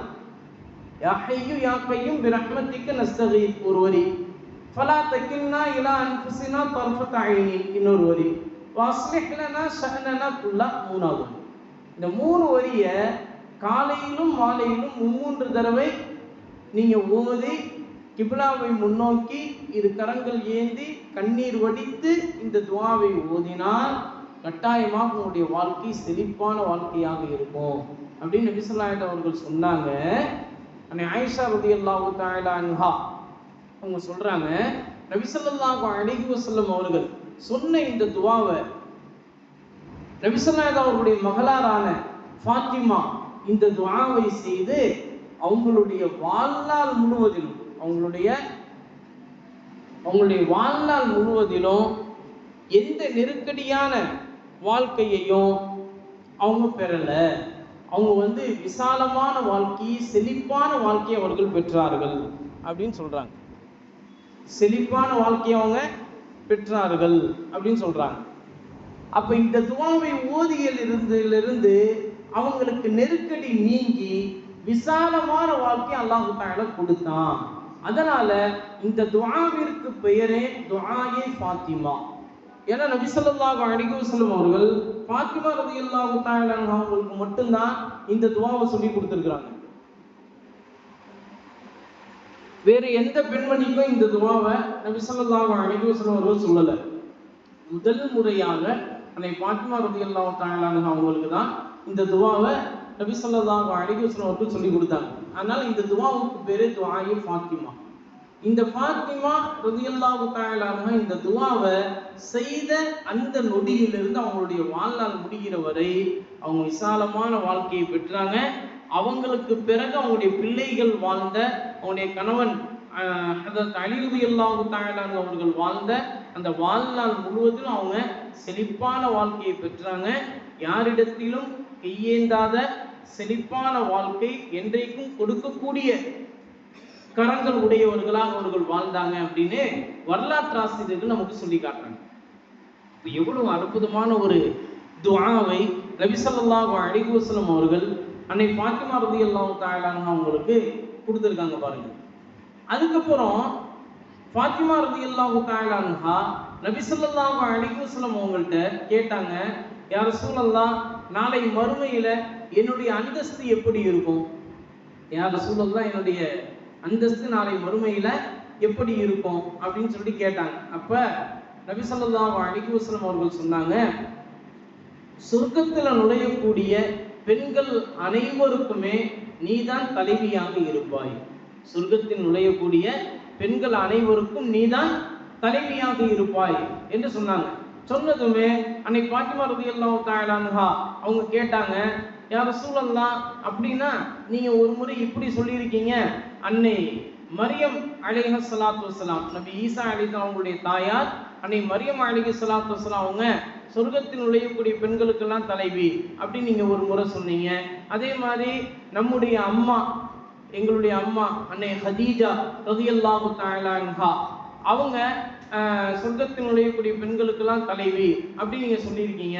இப்ப என்ன சொர்க்கத்தில் நுழையக்கூடிய பெண்களுக்கெல்லாம் தலைவி அப்படின்னு சொல்லியிருக்கீங்களே, இதுக்கு என்ன விளக்கம் அப்படின்னு ஃபாத்திமா ரலியல்லாஹு தஆலா அன்ஹா கேட்டாங்க. கேட்கும்போது அப்ப நபி ஸல்லல்லாஹு அலைஹி வஸல்லம் அவர்கள் சொன்னாங்க, அன்னை மரியம் அலைஹிஸ்ஸலாத்து வஸ்ஸலாம் அவர்கள் அவங்களுடைய காலகட்டத்தில் வாழ்ந்த பெண்கள் யாரெல்லாம் சொர்க்கத்தில் நுழைகிறார்களோ அவர்களுக்கு அவங்க தலைவி. அதே போல உங்களுடைய தாயார் அன்னை ஹதீஜா, என்னுடைய சாலிஹான மனைவி அன்னை ஹதீஜா ரலியல்லாஹு தஆலா அன்ஹா அவங்களுடைய காலகட்டத்தில் வாழ்ந்த பெண்கள்ல யாரெல்லாம் சொர்க்கத்தில் நுழைகிறார்களோ அவங்களுக்கு எல்லாத்துக்கும் அவங்க தலைவி. நீங்க கியாமத்து நாள் வரை வரக்கூடிய அத்துணை பெண்களிலும் யாரெல்லாம் சொர்க்கத்தில் நுழைகிறார்களோ அவர்கள் அனைவருக்கும் நீங்கள் தான் தலைவி என்று சொன்னாங்க. இப்ப சொல்லுங்க, நீங்க எல்லாருமே அப்படிப்பட்ட சுவனத்தில் நுழையக்கூடிய நமக்கெல்லாம் தலைவியாக இருக்கக்கூடிய அன்னை ஃபாத்திமா ரலியல்லாஹு தஆலா அவங்களுடைய தலைமையின் கீழ அல்லாஹ் தஆலா இந்த பட்டூர் தாய்மார்கள் அனைவரையும் சொர்க்கத்தில் நுழையக்கூடிய சொர்க்கத்து பெண்மணிகளாக அல்லாஹ் தஆலா ஆக்கி அருள்வானாக. இப்ப பாருங்க, நபி ஸல்லல்லாஹு அலைஹி வஸல்லம் அவங்கள்ட்ட எவ்வளவு அறிவுபூர்வமான ஒரு கேள்வியை கேட்டிருக்காங்க பாருங்க. அன்னை ஃபாத்திமா ரலியல்லாஹு தஆலா அறிவுபூர்வமான கேள்வி தானே இது. நமக்கு எல்லாத்துக்குமே கேள்வி எழக்கூடிய ஒன்றுதான். அந்த கேள்விக்கு பதிலே நபி ஸல்லல்லாஹு அலைஹி அவர்கள் சொல்லிட்டாங்க. அது மட்டும் இல்லாம அன்னை ஃபாத்திமா ரலியல்லாஹு தஆலா அன்ஹா அவங்களுக்கும் அன்னை ஆயிஷா சித்திகா ரலியல்லாஹு தஆலா அன்ஹா அவங்களுக்கும் ஒரு தடவை ஒரு சாதாரணமான அந்யோன்யமான ஒரு உரையாடல் நடந்துச்சு. என்ன உரையாடல் அப்படின்னா, அன்னை ஃபாத்திமா ரலியல்லாஹு தஆலா அன்ஹா சொல்றாங்க, நான் தான் உங்களை விட சிறந்த பெண்மணி அப்படின்னு சொல்றாங்க. அன்னை ஆயிஷா சித்திகா ரலியல்லாஹு தஆலா அன்ஹா சொல்றாங்க, இல்ல இல்ல, உன்னை விட நான் தான் சிறந்த பெண்மணி.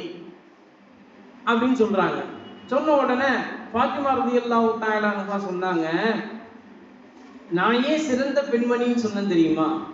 நாளை மறுமையில அல்லாஹ் தஆலா சொர்க்கத்துல நுழையக்கூடிய பெண்களை அழைக்கும் போது அல்லாஹ் தஆலா இப்படி சொல்லுவான். தாய்மார்களை கவனமா கேளுங்க, ரொம்ப முக்கியமான விஷயம்.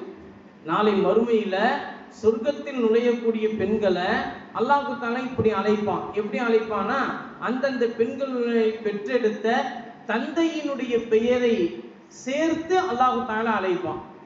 அப்படி என்னுடைய பெயரை அழைக்கும் போது நாளை மறுமையில் அல்லாஹ் எப்படி சொல்லுவான் தெரியுமா?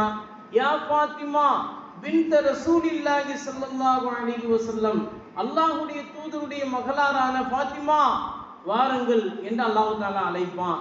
ஆனா உங்களை அழைக்கும் போது யா ஆயிஷா பின்த் அபீ பக்ர் சித்திக் ரலியல்லாஹு தஆலா அன்ஹா என்று தான் அல்லாஹ் தஆலா அழைப்பான். இப்போ சொல்லுங்க, அல்லாஹ்வுடைய தூதரோடு அழைப்பது சிறந்ததா, அல்லாஹ்வுடைய தூதருடைய நண்பரினுடைய பெயரோடு சேர்த்து அழைக்கக்கூடிய பெண்மணி சிறந்தவளா? அப்போ உங்களை விட நான் தான் சிறந்த பெண்மணி அப்படின்னு சொல்லிட்டு அன்னை ஃபாத்திமா ரலியல்லாஹு தஆலா அன்ஹா சொன்னாங்க. தாய்மார்களை கவனிக்கிறீங்களா? இப்ப அன்னை ஆயிஷா சித்திகா ரலியல்லாஹு தஆலா அன்ஹா சொன்னாங்க. இப்போ பாருங்க, ஆயிஷா ரலியல்லாஹு தஆலா எவ்வளவு பெரிய சிறந்த பெண்மணி தெரியுமா? நபி ஸல்லல்லாஹு அலைஹி வஸல்லம் அவர்கள் சொன்னாங்க, ஹுது தோழர்களே, நீங்கள் எடுத்துக்கொள்ளுங்கள், நிஸ்பத்தீன் மின் ஹாதிஹில் ஹுமைரா, இந்த சிவப்பு நிற பெண்மணியிடம் இருந்து இந்த மார்க்கத்தினுடைய பாதி இல்மை நீங்கள் எடுத்துக்கொள்ளுங்கள், அறிவை நீங்கள் எடுத்துக்கொள்ளுங்கள். அப்படிப்பட்ட அறிவு சுரங்கம் தான் அன்னை ஆயிஷா அப்படின்னு சொல்லிட்டு நபி ஸல்லல்லாஹு அலைஹி அவர்கள் சொன்னாங்க. அப்படிப்பட்ட அன்னை ஆயிஷா சித்திகா ரலியல்லாஹு தஆலா சொன்னாங்க, ஃபாத்திமா அல்லாஹ் சொல்றது, நீ எப்படி சொல்ற? நபி ஸல்லல்லாஹு அலைஹி அவங்களுடைய பேரோடு சேர்த்து சொல்ற நான் தான் சிறந்தவ.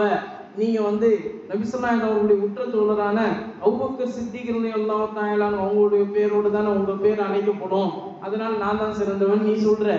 ஆனா ஒரு விஷயம் நீ நல்லா புரிஞ்சிக்க, அல்லாஹ் தஆலா குர்ஆன்ல சொல்றான், உதுகுலுல் ஜன்னத அன்தும் வ அஸ்வாஜுக்கும் துஹ்பரூன், உதுகுலுல் ஜன்னத அன்தும் வ அஸ்வாஜுக்கும் துஹ்பரூன், இறை நம்பிக்கை கொண்டவர்களே சுவனத்தில் உங்களுடைய மனைவிமார்களோடு சந்தோஷமாக உள்ளே நுழையுங்கள் என்று அல்லாஹ் தஆலா சொல்றான். அப்படின்ற ஆயத்து சூரத்து ஸுஹ்ருஃப் என்கின்ற அந்த சூறாவில அல்லாஹ் தஆலா சொல்லி காட்டுகிறான். இப்போ அந்த ஆயத்தினுடைய அர்த்தத்தின்படி நாளை மறுமையில சொர்க்கத்தில் நுழையும் போது என்னுடைய கரம் நபி ஸல்லல்லாஹு அலைஹி வஸல்லம் கரத்தோடு உயர்ந்த பெண்மணியாக அவங்க வாழ்ந்திருக்கிறாங்க. என்னுடைய கரம் நபி ஸல்லல்லாஹு அலைஹி வஸல்லம் சஹாபாக்களுடைய மருமகனான கருத்து அவங்க சொன்ன விஷயம் அன்னை ஃபாத்திமா ரலியல்லாஹு தஆலா சொர்க்கத்தில் நுழையும் போது நபியோட ஹதீஸை சொன்னாங்க. அன்னை ஆயிஷா ரலியல்லாஹு தஆலா சொன்ன விஷயம், ஆனா அந்த நபியினுடைய ஆயத்தை கொண்டு சொன்னாங்க. இப்போ ஹதீஸை விட குர்ஆனுடைய ஆயத்து உயர்ந்தது தானே போது அப்படினா கையை பிடிச்சு தான் போவே குர்ஆனுடைய ஆயத்து உயர்ந்தது. நபி ஸல்லல்லாஹு அலைஹி வஸல்லம் இல்லையா சொன்ன ஹதீஸை கொண்டு சொன்ன விஷயத்தை விட குர்ஆனுடைய கொண்டு சொன்ன விஷயம் உயர்ந்தது. அப்ப அந்த அடிப்படையிலேயோ பெண் சிறந்தவளா எனிகா ரலியல்லாஹு தஆலா தான் சிறந்த பெண்மணி என்று வழங்குது இல்லையா? ஒரு சாதாரணமான ஒரு பேச்சு பாத்தீங்கன்னா, சாதாரணமா இரண்டு பெண்மணிகள் சேர்ந்த மூன்றாவது மனதை தான் கல்வி முடியும் இல்லையா? அன்றைய காலத்து பெண்கள்லாம் எப்படி வாழ்ந்துக்கிறாங்க பாருங்க. அவங்க தன்னை பற்றி மட்டுமே சிந்திச்சிருக்கிறாங்க. அப்படிமா தாய்மார்களே, எப்படி எதனால உயர்ந்து நிற்கணும்? உள்ளத்தினால் உயர்ந்து நிற்க வேண்டும். அதைத்தான் இங்க சஹாபா பெண்மணிகள், இறைநேச செல்வ பெண்மணிகள்லாம் நமக்கு சொல்லியிருக்காங்க. அது மட்டும் இல்லாம ஒரே ஒரு விஷயத்தை கடைசியாக நான் உங்களுக்கு சொல்லிக்கிறேன். என்னன்னா, இந்த வாங்க சொல்ல முடித்ததுக்கு பிறகு அந்த விஷயத்தை சொல்லுவோம்.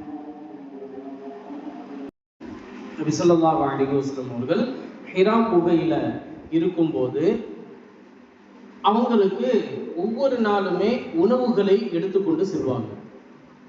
ஹிரா குகை அப்படிங்கிறது, நீங்க இங்க தாய்மார்களாக இருக்கக்கூடிய நீங்க உங்களில் யாரெல்லாம் உம்ரா செய்ய போயிருந்தீங்களோ, அதே மாதிரி ஹஜ் செய்ய போயிருக்கீங்களோ, உங்களுக்கு எல்லாத்துக்கும் தெரியும். ஹிரா குகையில மலை மேல ஏறி போய் நபி ஸல்லல்லாஹு அலைஹி அவர்கள் அங்க உள்ள ஒரு அறையில தனிமையில இபாதத்து செய்வாங்க. அந்த மாதிரி இடத்துக்கு இப்போ உள்ள காலகட்டத்துல நிறைய அந்த படிகள்லாம் வந்து சரி செய்து கொடுத்துருக்காங்க. ஆனா இப்போ உள்ள காலகட்டத்திலேயே நம்ம ஏறி அங்க போய் நின்று தொழுகிறதுக்கே அவ்வளவு சிரமமா இருக்கு நமக்கு. அந்த காலகட்டத்துல அந்த மாதிரி படிகள்லாம் எதுவுமே கிடையாது, கற்களும் முற்களும் தான் இருக்கும். நம்ம ஏறி போகும்போதே நம்முடைய கால் பாதங்களை குத்தி ரத்தங்கள் எல்லாம் அப்படி வடிந்தோடு கொண்டு இருக்கும். அப்படிப்பட்ட நேரத்திலும் கூட அவங்க கற்களையும் முற்களையும் தாண்டி மலை மேலே ஏறி நபி ஸல்லல்லாஹு அலைஹி அவங்களுக்கு உணவுகளை கொண்டு போய் கொடுப்பாங்க. இப்படி ஒரு நாள், நல்லா கவனிங்க, இப்படி ஒரு நாள் செய்யும் போது அந்த ஜிப்ரீல் அலைஹிஸ்ஸலாத்து வஸ்ஸலாம் அவர்கள் வந்து, யா ரசூலல்லாஹ், இதோ உங்களுடைய அன்பு மனைவி வருகிறார்கள் ஹதீஜா, அவங்களுக்கு 2 சுப செய்தியை சொல்லிவிடுங்கள். ஒன்று, அல்லாஹ்வுடைய சலாமை அவர்களுக்கு எடுத்து வைத்து விடுங்க, அல்லாஹ் அவங்களுக்கு சலாம் சொல்லி அனுப்பிச்சிருக்கிறான். இன்னொன்று, அவங்களுக்காக அல்லாஹ் தஆலா சுவனத்தில் ஒரு வசந்த மாளிகையை தயார் நிலையில் கட்டி வைத்திருக்கிறான் என்ற சுப செய்தியை நீங்கள் சொல்லிவிடுங்கள் என்று சொல்லி முடிக்கிறாங்க. அன்னை ஹதீஜா ரலியல்லாஹு தஆலா அன்ஹா ஹிரா குகைக்கு என்ட்ரி ஆகுறாங்க. உள்ள நுழைஞ்ச உடனே நபி ஸல்லல்லாஹு அலைஹி வஸல்லம் அவர்கள் புன்னகையோடு சிரித்த முகத்தோடு அன்னை ஹதீஜா ரலியல்லாஹு தஆலா அவங்களை பார்த்து சொன்னாங்க, ஹதீஜா, உனக்கு அல்லாஹ் சலாம் சொல்லி அனுப்பி இருக்கிறான். ஹதீஜா, உனக்காக வேண்டி அல்லாஹ் தஆலா சுவனத்தில் ஒரு வசந்த மாளிகையை, நீ மட்டும் அந்த வசந்த மாளிகையில் வசிக்கக்கூடிய அந்த ஒரு பாக்கியத்திற்காக அல்லாஹ் அந்த வசந்த மாளிகையை கட்டி தயார் நிலையில் வைத்திருக்கிறான். இந்த 2 சுப செய்தியை இதோ இப்போதுதான் வானவர்களின் தலைவரான ஹதரத் ஜிப்ரீல் அலைஹிஸ்ஸலாத்து வஸ்ஸலாம் அவர்கள் சொல்லிவிட்டு சென்றார்கள் என்று சொல்லும்போது இன்னை ஹதீஜா ரலியல்லாஹு தஆலா அன்ஹா தன்னுடைய ஆனந்த கண்ணீரை ஒலித்து அல்லாஹ்வுக்கு நன்றி செலுத்தினார்கள் என்று வரலாற்று ஏடுகளே பதிவு செய்யப்படுகிறது. இப்ப இது எதற்காக வேண்டி சொல்கிறேன் என்று சொன்னா, இந்த 2 சுப செய்தி எதனால் கிடைத்தது? அன்னை ஹதீஜா ரலியல்லாஹு தஆலா அன்ஹா தாங்க அவ்வளவு பெரிய ஒரு செல்வ சீமாட்டியாக இருந்தாலும் எந்த ஒரு பெருமையும் எந்த ஒரு தற்பெருமையும் இல்லாம நபி ஸல்லல்லாஹு அலைஹி வஸல்லம் அவர்களை எப்போது அவர்கள் மணந்தார்களோ, நபி அவர்களை அல்லாஹ்வுடைய தூதர் என்ற உயர்ந்த அந்தஸ்தில் வைத்து தங்களுடைய கணவருக்கு எல்லா விதமான பணிவிடையும் செய்து கணவரினுடைய துஆவை அவங்க பெற்றதினால் அல்லாஹ் தஆலா அவங்களுக்கு 2 சுப செய்தியை கொடுத்தாங்க இல்லையா? அது மாதிரி தாய்மார்களாகி நீங்களும் உங்களுடைய வாழ்நாள்ல எப்போதுமே கணவனை மதித்து வாழக்கூடிய சாலிஹான தாய்மார்களாக நீங்க இருங்க. அதுபோல உங்களுடைய பிள்ளை செல்வங்களை அல்லாஹ் ரசூலிற்கு பொருத்தமான பிள்ளைகளாக, இறைநேச செல்வர்களாக நீங்க வளர்த்து வாருங்க. நீங்க தொழுதீங்கன்னா அந்த பிள்ளைங்க தொழுவாங்க, நீங்க குர்ஆன் ஓதுனீங்கன்னா அந்த பிள்ளைங்க குர்ஆன் ஓதுவாங்க, நீங்க தர்மம் செஞ்சீங்கன்னா அந்த பிள்ளைங்க தர்மம் செய்வாங்க. நீங்க எல்லா விதமான விஷயங்களையும் நல்ல முறைகள் நடந்து கொண்டீங்கன்னா உங்களை பார்த்து பார்த்து வளரக்கூடிய அந்த பிள்ளையும் நாளைய சிறந்த தலைமுறையாக அந்த பிள்ளையும் உருவாகும். எனவே அப்படிப்பட்ட சிறந்த தலைமுறையினரான பெண்களாக வாழ்வதற்குண்டான தௌஃபீக்கை அல்லாஹ் நம் அனைவருக்கும் தந்தல் புரிவானாக. பிஸ்மில்லாஹிர் ரஹ்மானிர் ரஹீம்.